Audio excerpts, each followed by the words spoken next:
And welcome in, everybody, to the Sports Frenzy podcast. Phil Penarski here, as always, joined by our News 8 sports correspondents, Dean Holzwarth and Andy McDonald. We've got a ton to talk about. Of course, we'll spend a little bit of time focusing on Lions camp and the hold-in that is Jahmyr Gibbs. We'll also be talking about some other kerfuffles around Detroit sports right now, but we do want to begin talking about the big news surrounding the Detroit Tigers. Of course, on Monday was the MLB trade deadline, but we didn't have to wait till Monday to know what the Tigers were doing as we approached the trade deadline. Of course, we will spend a little bit of time talking about that Casey Mize trade, but of course the big one involves the reigning two-time AL Cy Young Award winner, Tarik Skubal. He is now a member of the Los Angeles Dodgers. He's actually already pitched a game for the Los Angeles Dodgers. In exchange, the Tigers received three prospects, Zaire Hope, River Ryan, and Brady Smith. Guys, let's just first talk about the elephant that is no longer in the room, and that is that Tarik Skubal is no longer a member of the Tigers. We've been talking about this for months and months, it seems like, and now it's finally happened.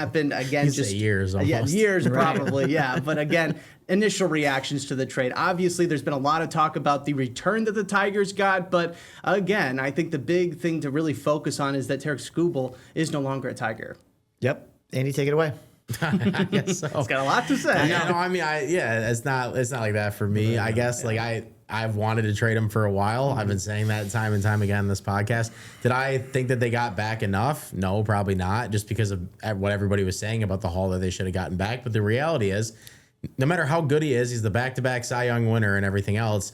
He's a rental for somebody else for 2 months. Like, you're only going to get so much back at the trade deadline at this point. But if the Tigers keep him, they get nothing for him. And Scott Harris, he obviously had his press conference through Zoom afterwards, after the trades went down, after the trade deadline, after the Casey Mize one, I believe it was on Monday. Mm-hmm. And he mentioned that, they had talks with Tarik Skubal one time about a contract. It's kind of ridiculous if it was only one time. I think he probably should have had conversations more than once. But the reality is he said that Scott Boras, his agent, said that they were going to go to free agency. So you weren't going to get him back regardless. So you had to make a trade unless you thought you were going to win the World Series this year, which I'm not going to blame Scott Harris for not thinking that they're going to win the World Series this year. I'm sorry. It's just not a reality probably. Mm-hmm. I mean, they're a game and a half out right now, the wild card. I understand that. And maybe you could have made a push to make the playoffs, but would it really be worth it to not get some potential guys in the future that could help you out? I don't think so. So yeah, for me, I don't think it was a bad idea to trade Tarik Skubal at all. And by the way, he hasn't been that good of a pitcher this year. Like, he's been good still. His ERA is right around 3. I mean, he's done basically everything you want him to do, but with 3 arm surgeries on a 30-year-old and a guy that doesn't ever go past 90 pitches, we still haven't seen that yet, by the way. And his first start for the Dodgers, he went 85 pitches in 6 innings. If that would have been A.J. Hinch pulling him out of that game, he would have been feeling the wrath, and Dave Roberts does it, and nobody's saying anything. That maybe that's because they're talking to their agent and things we don't know about, because he still is coming back from this injury. So I'm sorry, there's just a lot of concern there for me. And if he is actually going to get, I think he does have to have a good end of the season to get offered $400 million by a team this off season. Right. But he's going to get a monumental contract for a long amount of time, no matter what, unless he really falls off a cliff, which I don't think he's going to, because he's a great pitcher. Right. Yeah. He's not worth that much money. I don't want a contract that hangs over for that much time. And I don't think the Tigers were winning a World Series anytime in the near future with just him is the main piece that you sign back in this team. So for me, did they get enough? No, they probably should have traded him this offseason. But again, that's kind of hindsight, because when they put everybody together, I was excited about it. I thought that maybe they could do something this year. The reality became reality that they weren't good enough to do that this year just because of their record. Mm-hmm. And they had to make a difficult decision, and I'm not mad about them trading him away. It's more the Casey Mize one we'll get into that I really didn't understand as much, to be honest with you. I take the same stance as you, Andy. I felt like he should be traded, like you said, because the Tigers were not going to get anything. Have to wait till the end of the season. Wish he would have got more, like you said. We kind of talked about someone could come in right away and kind of fill some holes. But as we've seen, our boy Max Clark did a very nice job of that over the weekend. Mm-hmm. So I think some of the Tigers are playing well right now, right? They've won 4 in a row. And I think that the youth has kind of revitalized things. And I think the Tigers are now playing with a chip on their shoulder because of everything with the Skubal thing. So, if people are counting them out because they trade Skubal, that's fine. All right, Tigers were 14-18 when Skubal and Casey Mize started a game. Okay, they're not going to impact. I feel like obviously they make an impact on the team, right? But they're not going to make that deciding impact that's going to get them to the playoffs. So I think all of that talk is just shouldn't be there, because one player is not going to help you win a division, make the playoffs. And I think, I tell you what, I love Zaire Hope. I watched him play against the West Michigan Whitecaps for a couple years, and that kid has a lot of potential and promise. I'm looking forward to him hopefully being in Tigers uniform next year. Yeah. Yep. And I think that is something that a lot of people have kind of been sharing. Is sort of the same thoughts. Is that while it was unfortunate that Skubal, had to get traded, it was something that had to be done. And of course, you would like to see a little bit more, a bit of a return, given the fact that he is the reigning two-time Cy Young Award winner. But you got to think that other teams knew that the Dodgers were really into that, really into bringing him in. Again, you're not going to really be able to outbid LA right now. And again, he's made it pretty clear that, like you guys said, that he wanted to be a free agent. So you had to do something, avoid being left with nothing at the end of it all. Yeah. Again, let's kind of move into the Casey Mize trade just a little bit. And we'll kind of circle back around because, again, he got traded to the San Diego Padres for Cash Mayfield, Jackson Wolf, two other, prospect pitchers. So, again, I'm just wondering, the Casey Mize thing, also very surprising. We thought he might become probably the next ace for the Tigers. Now he's gone too. I mean, why was Casey Mize, I guess maybe not even on our radars as possibly being traded? I definitely think that he was mentioned as someone that they could get let go. Yeah. As Andy and I kind of discussed, I don't understand really why though. You can look at his past injuries, history. You can just, maybe they just think he was just that ace starter, right? Yeah. And I think if you looked at the job that Troy Melton's been doing this year, he's the best pitcher on the Tigers right now. Right.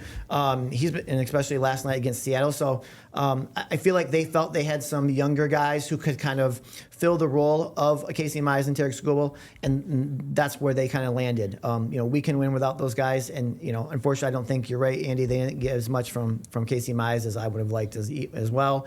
Padres went after him, and they got a consistent starter now they can help. Have a good season toward the end of the year. Yeah, he's going to be a free agent at the end of the year, so maybe they try to do something where they did like they did with Jack Flaherty. Bring him back. But yeah, Casey Mize isn't a top end starter, but I think he got him to the point in his career where obviously when he was drafted, everybody wanted to see him be the number one starter because he was the number one overall pick. The reality is he did. Over the last 2 years, he's turned himself into a pretty good major league pitcher. I view him more as the number 3 in the middle of your rotation. I don't think he's necessarily he's not a Tarik Skubal or anybody like that.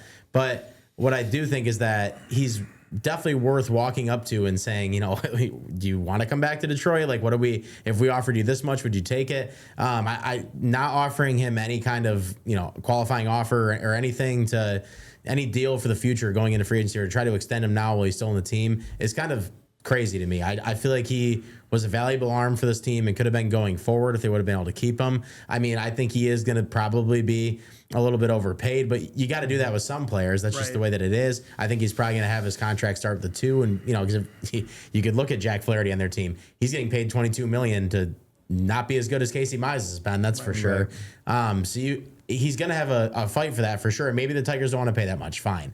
I think that you should have still at least went to him and made that offer and tried to see what you could do this year. Maybe they do that in free agency. Like I said, they might have been trying to pull a couple prospects back for free, essentially, right? With the trade, if they're not going to do anything this year anyway. But yeah, I would like to. That's the thing. So, Dean, what you said about those two not making a difference between them being good or bad. I definitely think this year they still make a difference. We're going to find out soon that Troy Melton can't pitch every single night. So it's not like they're going to not be. They're going to struggle a little bit without these two guys. They did make a difference. Like Tarik Skubal is a great pitcher. Casey Mize is a good pitcher. Like those guys were good.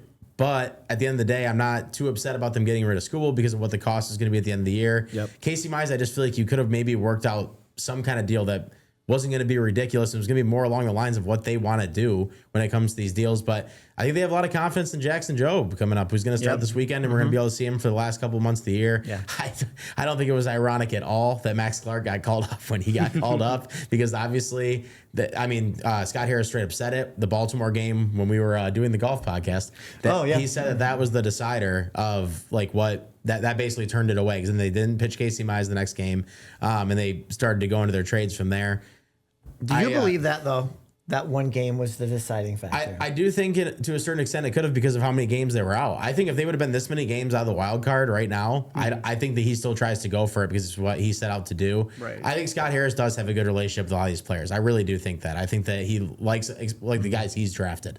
That's for sure. I think that's why Casey Mize and Tarik Skubal have always not been his top priority, because maybe he wants to see more of his guys come up, and he has a grand plan, which is completely fair too. But obviously, it's just it's a really interesting stance to not even go and talk to this guy and try to, because like Casey Mize said in an interview with when he was getting introduced to the Padres, that the Tigers never talked to him about any contract extension, which is just mind blowing to me. Yeah, just very bizarre. But again, a lot of these guys that were traded for some of these top players for the Tigers, like we said, Zaire Hope, River Ryan, Cash Mayfield, he was the Padres' number 2 prospect when he got traded to Detroit. Again, we're going to be waiting to really see these guys actually come up and potentially end up playing at Comerica Park with the Detroit Tigers. But there is one guy, and you guys already mentioned his name, that has already gotten that opportunity, and that is Max Clark.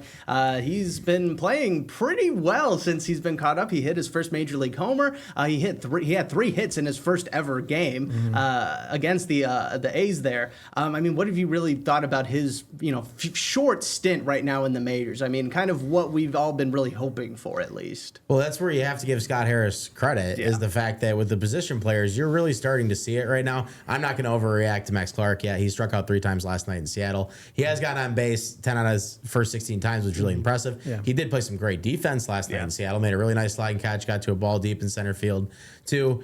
I think he's got a lot of talent. I think he's going to be a good player in this league. It's going to take some time. I don't think he's going to just walk. You're getting spoiled with Kevin McGonigal. You're not just going to get that with every prospect that comes up here. But you got Jose Bersueño down there that I think is an interesting prospect at first base coming up here in the near future. I think that you have Tharon Lorenzo that a lot of people want to see in the near future. Max Anderson, I would guess, would probably get a shot here down the stretch. That was the other thing that didn't make any sense. But so that's what I want to be clear about, is just because I'm saying that the Tarik Skubal move was what I would have done, that I would have traded him, doesn't mean that I think Scott Harris has done a great job with the pitching moves at all in this organization. He's been an F on that side, in my opinion, and he's been an A on the other side when it comes to producing talent in the lineup. He clearly has an eye for position players and talent with what you're seeing, and whoever he has brought in to help those guys along, it's clearly worked with guys like Dylan Dingler, and Riley Green's only gotten better and stuff like that. So you can see the core there on the offensive side. It's more, and I like what I've seen from Matt Clark so far, and I'm excited to watch him play more this year. But not even trying to trade Gleyber Torres when you got guys like Hao Yu Lee and Max Anderson. I was confused why he didn't get traded, because you're not going to get anything back for him. He was talked about. Yeah, for sure. But towards the end of the deadline, I wasn't seeing anything. I was just surprised that nothing happened with him. You got Kenley Jansen, and maybe neither one or nobody wanted either one of those two with Finnegan and Jansen. That's completely fair. But it's just, the pitching part still scares me with him, and him making the decisions in the future for that when he signed guys, because it seems like he's trying to develop hitting and he's trying to buy pitching, and the buying the pitching, he still went a little bit cheap on that side of it. And the 2 deadlines, the one thing that frustrates me the most with both of them with him is that last year he kind of half bought with Chris Paddock and Charlie Morton and anybody else, the other 4 guys that sucked. that happened, and then this year he just sells Tarik and Casey, but keeps a couple other guys that you probably could have got prospects for no matter what. If someone would have given you something for Gleyber Torres, you can't convince me that wouldn't have happened. So it's just, I feel like he's putting his foot half in the water with some of these moves, and that's where I think he does need to do a better job going forward, especially in the pitching side, because we can't have any more signings like Kenta Maeda, Alex Cobb, Justin Verlander, who hasn't pitched at all for us. Those are the main problems for me. Yeah. So. Yeah, just to kind of add to Andy, I am excited to watch Max Clark as well. I think he has a ton of potential. Saw an interview with his wife and his mom talking about how Max just doesn't let the pressure kind of get to him, right? He kind of embraces it, and so I don't think they were surprised at all by how well he played in Oakland, because this was his goal. You saw that picture when he was little. He had a Tigers uniform on when he played Little League. So he adds that kind of electricity to this young team, and I think that it's only going to benefit him to play the next couple months. And like Andy said, the young prospects coming up, I think the future's just going to be bright for this offense. Yeah, if they get Bersueño in there too, it's kind of like a reunion from the Whitecaps, honestly. You can go position by position right now, and you can see a path where they have somebody for every position. I'm not going to that's not all going to work out. Like, let's be real. Right, They're right, going to have to add somebody at some point from the major leagues if they really want to make it all work. But you can see a path for a lot of guys right now that it's like you can see that side of it, which is exciting. It's just, you don't want to go back into a rebuild completely. So no, don't want to go backwards. That's where it's frustrating to not really know the direction of what Scott Harris is doing. And hopefully this offseason we see a little bit more of that. Right. All right. Well, just, kind of putting a bow on this whole sort of topic on the Lions. The Tigers, I should say. We'll talk about the Lions in a sec. But with the Tigers, again, 4.5 games out of first place in the AL Central, game and a half out of that last wild card spot. They, made some big moves to make you think that they're sellers, but again, they're still right there. They're on a 4-game winning streak. What are the chances that the Tigers find their way into the postseason? I'm up to 85%. Really? Okay. Yeah, I said that. I've said that all along. I think the Tigers are going to make the playoffs. And so the trades haven't impacted. No, the trades have not impacted me because of, like I said, the guys who have I feel can fill in for those guys. Maybe not to the extent, but they can still do a nice job. And they've been pitching so well, and the offense is coming around right now. So those are the reasons why I think that a playoff berth is imminent. I'd say that I'm 50-50 probably, right about the middle. I think that they're close, but the problem is they still don't have a bullpen. And they did lose 2 key arms, which does matter because if you have to give it to the bullpen earlier, it's definitely not going to go much better. I think the one reason they could make the playoffs is because what we're seeing from the offense is just outstanding. The power that they've had since the start of June and the amount of runs they've been able to drive in. If they can keep that up, they can keep up with a lot of teams. And maybe they can win some games. If they get into the playoffs at all this year, at this point, it's a bonus because then you feel like it probably sends them into the offseason some momentum and a reason to, buy. So that's why I think that you would be hoping for, and we'll see what happens. But yeah, it's definitely it's a tough AL. It's not a good AL, but there's still like 6-7 teams. 6. I think 5. I think 5 or 6. They're still bunched up with them there in the middle, and that's where it'll be tough to see if they can actually be the best team out of all. But they have one of the easier schedules. Yeah, for sure they do. Yeah, there's a total of 6 teams that are within 2 games of that final wild card spot right now. And again, we've got less than 50 games left in the baseball season. It's not impossible that the White Sox bomb out either, by the way, also because true, yeah. they're only 4.5 games up on the Tigers in the Central. So there's a lot of possibilities. There's still definitely a lot of reason to watch these guys. One series, can make a huge difference. There's gonna be guys pitching for jobs and playing for jobs, including not just in their lineup, but in the pitching staff too. So I would never count them out. That's for sure. All right, guys. Well, let's take a quick break here. And on the other side of that break, we'll get into a little bit from Lions camp over in Detroit. So stay tuned. We'll be right back. Welcome back, everybody, to Sports Frenzy. We're shifting away from the Tigers and heading on over to the Lions camp right now. Of course, off-season camp getting underway. Preseason will be here before we know it. The regular season will be here before we know it. But again, the talk all about Lions camp right now is what's going to happen with star running back Jahmyr Gibbs. He is a hold-in at Lions camp right now. And honestly, some new information from the Atlanta Falcons might be playing a little bit more into the negotiations going on in Detroit because the Falcons just signed their talented running back Bijan Robinson to a 3-year extension worth $75 million, making him now the highest paid running back in NFL history. Obviously, well-deserved for Bijan Robinson. He's another great talent, but so is Jahmyr Gibbs. So again, a guy who, similar skill set, similar production. It feels like similar fantasy impact even as well. How does this new deal for Bijan Robinson really impact these negotiations, contract negotiations with the Lions and Gibbs now? I think that makes it very difficult, right? Like I had someone bring up the fact, I think yesterday, like, why weren't the Lions the first one to give Gibbs a contract? Yeah. Right? Because now Gibbs, his agent, they're going to think, hey, I'm as good as Bijan Robinson. I should be getting paid as much as Bijan Robinson or more. If the Lions would have got a contract with Gibbs before, then they would have put Atlanta in that kind of, decision-making process where now, Bijan's going to be like, well, I'm better than Gibbs. So I think the Lions only hurt themselves by kind of waiting on a contract extension with Gibbs. But I do think it will get done. It's just going to be a little bit pricier now. And the fact that Bijan, obviously, he's making more a year than Saquon Barkley right now by a little bit is crazy. But I think Gibbs is going to want as much, if not more, than Bijan. Yeah, I know. I do agree with that. It's about where the market is when this kind of stuff happens, and this is where the market is now. So I think a lot of people, even in this state, would make the argument or even agree that Bijan Robinson is the better of the 2 running backs. That doesn't really matter. Like, if the market is what it is and you have as talented a running back as Jahmyr Gibbs, who's like right there with him. Yeah. I think that you're going to have to pay him that much money to get him at this point. I mean, it'll probably be like a couple million more or something like that. That isn't, it's like pocket change essentially at that point is what you would say. Just because he has to get more, right? He wants to be the highest paid running back and he wants to hear that title. But the Lions have to come to an agreement. It's not if they'll come to an agreement. They have to come to an agreement, because if you lose Jahmyr Gibbs, you lose a lot of your offense. You're all of a sudden looking at a completely different outlook for this year. In my opinion, it definitely changes the grand scheme of things. They obviously have a lot of pieces, but he's a key piece. They've called him the bell cow. He's important in the locker room with everything.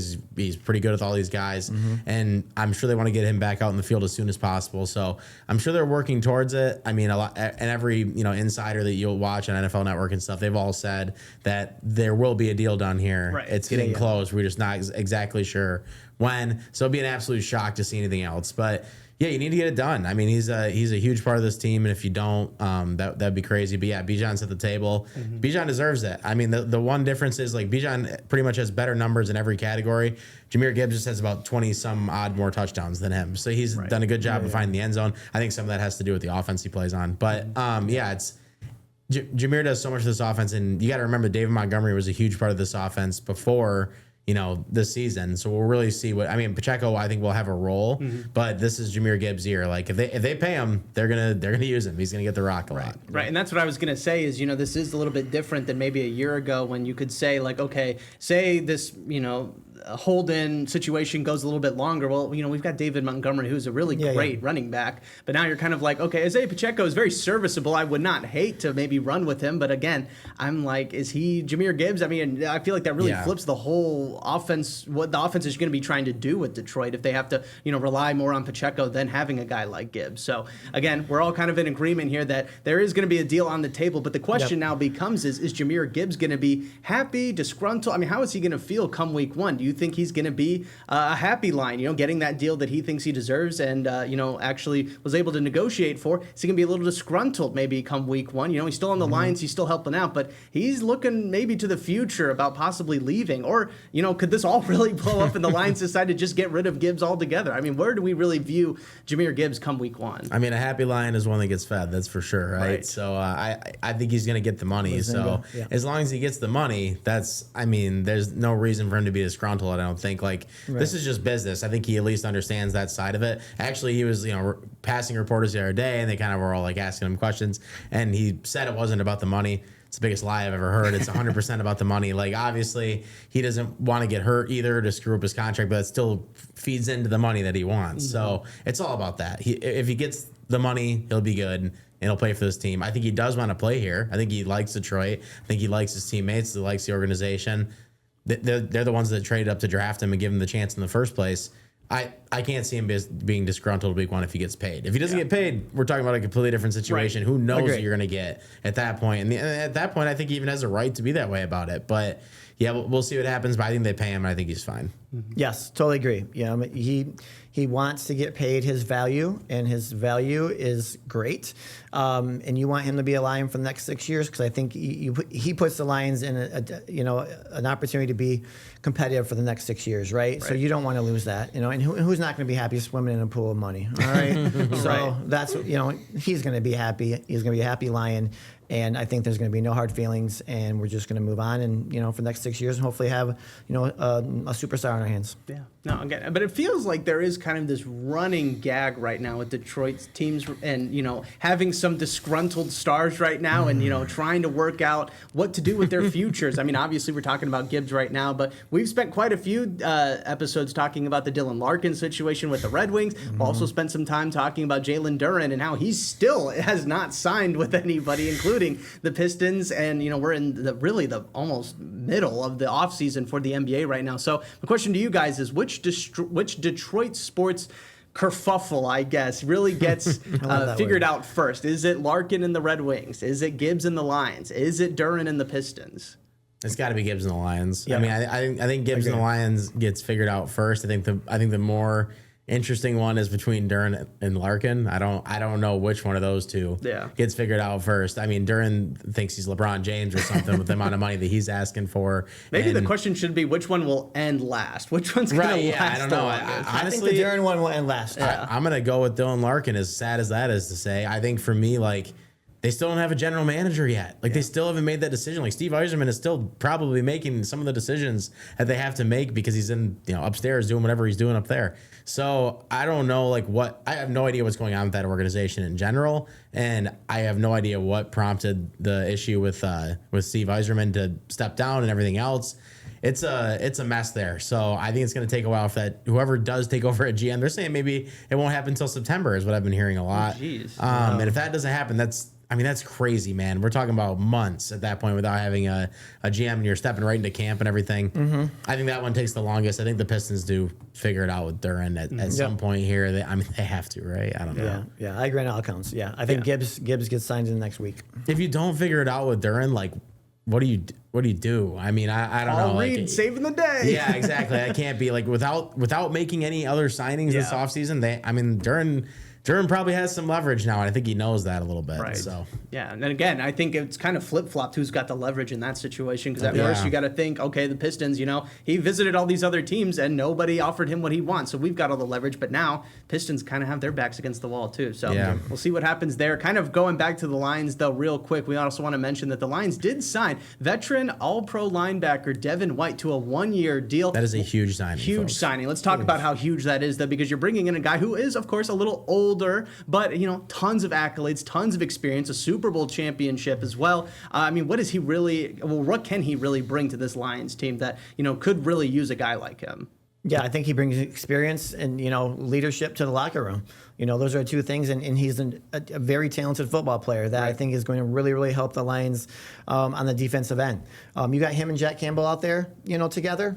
Oh my goodness! This is a pretty good pairing. That's a very good pairing. So still got Derek Barnes and stuff. Yeah, Derek Barnes. Obviously Malcolm Rodriguez had the little injuries. It was kind of a low key thing that that was not a little bit under the radar. But no, I didn't even know he was actually a free agent. To be honest with you, right. So I think he's going to provide a lot for this Lions defense this year. No, that's a huge move, man. He's right there with Jack Campbell last year and one of the leaders in tackles at the position. So he's someone that you want to see on your team. He's not only a veteran that's played a lot. He still is playing at a high level. So he's the kind of player that you want to bring in, especially to replace a guy like Alex Anzalone, who did so much for this team. I feel like he was a leader in a way. It doesn't surprise me that Brad Holmes went out and made a move like that and found a guy like that. I love the pairing. It's a really good signing. Yeah, I remember when Devin White first came into the league, I was praying that my Raiders would draft him, and instead they went with somebody else who I probably wasn't even on the team past 2 years. Yeah, right. So again, great to see him on the Lions. It's gonna be an exciting time, and we're gonna be following along. Well, just like everybody else right here on Sports Frenzy. But that is gonna do it for us on this latest edition of the show. I want to thank Dean and Andy so much for stopping by as always, and I want to thank you all so much for tuning in. And we hope you have a great rest of your day, and we'll see you again next time.